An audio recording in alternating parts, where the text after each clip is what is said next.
समय के सर्वश्रेष्ठ उपयोग का चौथा सिद्धांत। यात्रा के समय का अधिकतम उपयोग करें। सफल व्यक्ति ऐसे काम करने की आदत डाल लेता है जिन्हें असफल लोग नहीं करना चाहते। हालांकि सफल व्यक्तियों को भी वे काम अच्छे नहीं लगते हैं, लेकिन उद्देश्य को याद रखते हुए वे नापसंद कार्यों से मुंह नहीं मोड़ते। E.M. ग्रे। हर असफल व्यक्ति अपने 24 घंटों में ज्यादा से ज्यादा उपयोगी काम करना चाहता है। उसकी पूरी दिनचर्या ही समय के सर्वश्रेष्ठ उपयोग पर केंद्रित होती है। माइक मर्डॉक ने कहा भी है, आपके भविष्य का रहस्य आपकी दिनचर्या में छिपा हुआ है। यात्रा आपकी दिनचर्या का एक महत्वपूर्ण हिस्सा है। आज हर व्यक्ति बहुत सी यात्राएं करता है जिनमें उसका बहुत समय लगता है। फर्क सिर्फ इतना होता है कि जहां आम व्यक्ति यात्रा के समय में हाथ पर हाथ धरकर बैठता है, वहीं सफल व्यक्ति अपने बहुमूल्य समय का अधिकतम उपयोग करता है। इसलिए समय के सर्वश्रेष्ठ उपयोग का चौथा सिद्धांत है, यात्रा के समय का अधिकतम उपयोग करें। महात्मा गांधी यात्रा करते समय नींद लेते थे ताकि वे तरोताजा हो सके। नेपोलियन जब सेना के साथ युद्ध करने जाते थे तो रास्ते में पत्र लिखकर अपने समय का सदुपयोग करते थे।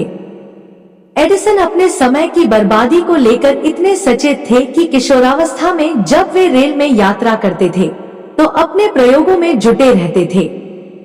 माइक्रोसॉफ्ट के संस्थापक बिल गेट्स यात्रा के दौरान मोबाइल पर जरूरी बातें करके इस सिद्धांत पर अमल करते हैं। बिल गेट्स ने तो एक बार अपने गैरेज में अफ्रीका का नक्शा टांग दिया था ताकि जब वे अपनी कार का इग्निशन बंद करें तो उनके कीमती सेकंड बर्बाद न हो, बल्कि उनका कुछ उपयोग हो जाए। समय को लेकर सभी सफल लोग सतर्क रहते हैं क्योंकि वे जानते हैं कि समय बड़ा बलवान होता है और इसके सदुपयोग से ही सफलता संभव है। आप और हम भी अपनी यात्रा के समय का लाभ उठा सकते हैं। नौकरी पेशा लोगों को घर से ऑफिस तक की यात्रा में काफी समय लग जाता है और सेल्समैन का तो अधिकांश समय यात्रा में ही बीतता है।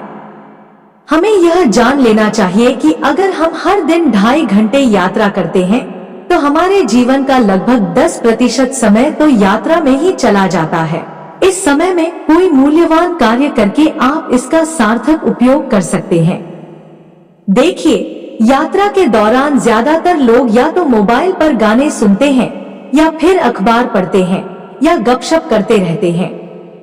वे यह नहीं जानते कि इस दौरान प्रेरक पुस्तकें पढ़कर, शैक्षणिक टिप्स सुनकर या कोई अन्य महत्वपूर्ण काम करके वे अपने लक्ष्य तक ज्यादा तेजी से पहुंच सकते हैं। अध्ययनों से पता चला है कि आम तौर पर सेल्समैन का 45% कामकाजी समय यात्रा में गुजरता है। जाहिर है, जो सेल्समैन यात्रा के समय का बेहतर उपयोग करना सीख लेता है, वह अपने साथियों की तुलना में ज्यादा सफल होता है।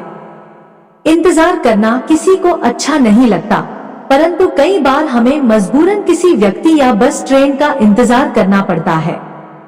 इसलिए हमारे पास ऐसे छुटपुट कामों की सूची होनी चाहिए जिन्हें हम इंतजार करते समय निपटा सकें। यदि हमारे ब्रीफकेस में छुटपुट काम तैयार रहते हैं तो हमें इंतजार में कष्ट भी नहीं होगा और हमारा काम भी हो जाएगा।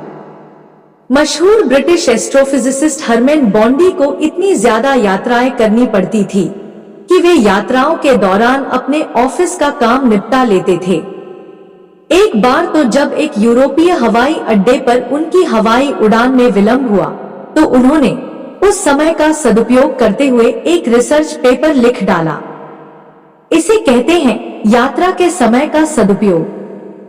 जब आपके मन में किसी काम को करने की प्रबल इच्छा होती है तो समय निकल ही आता है। फ्रेडरिक नीत्शे की बात याद रखें, जब किसी मनुष्य के पास रखने के लिए ज्यादा सामान होता है तो दिन की पोशाक में 100 जेबें होती हैं। समय का ध्यान रखेंगे तो समय भी आपका ध्यान रखेगा।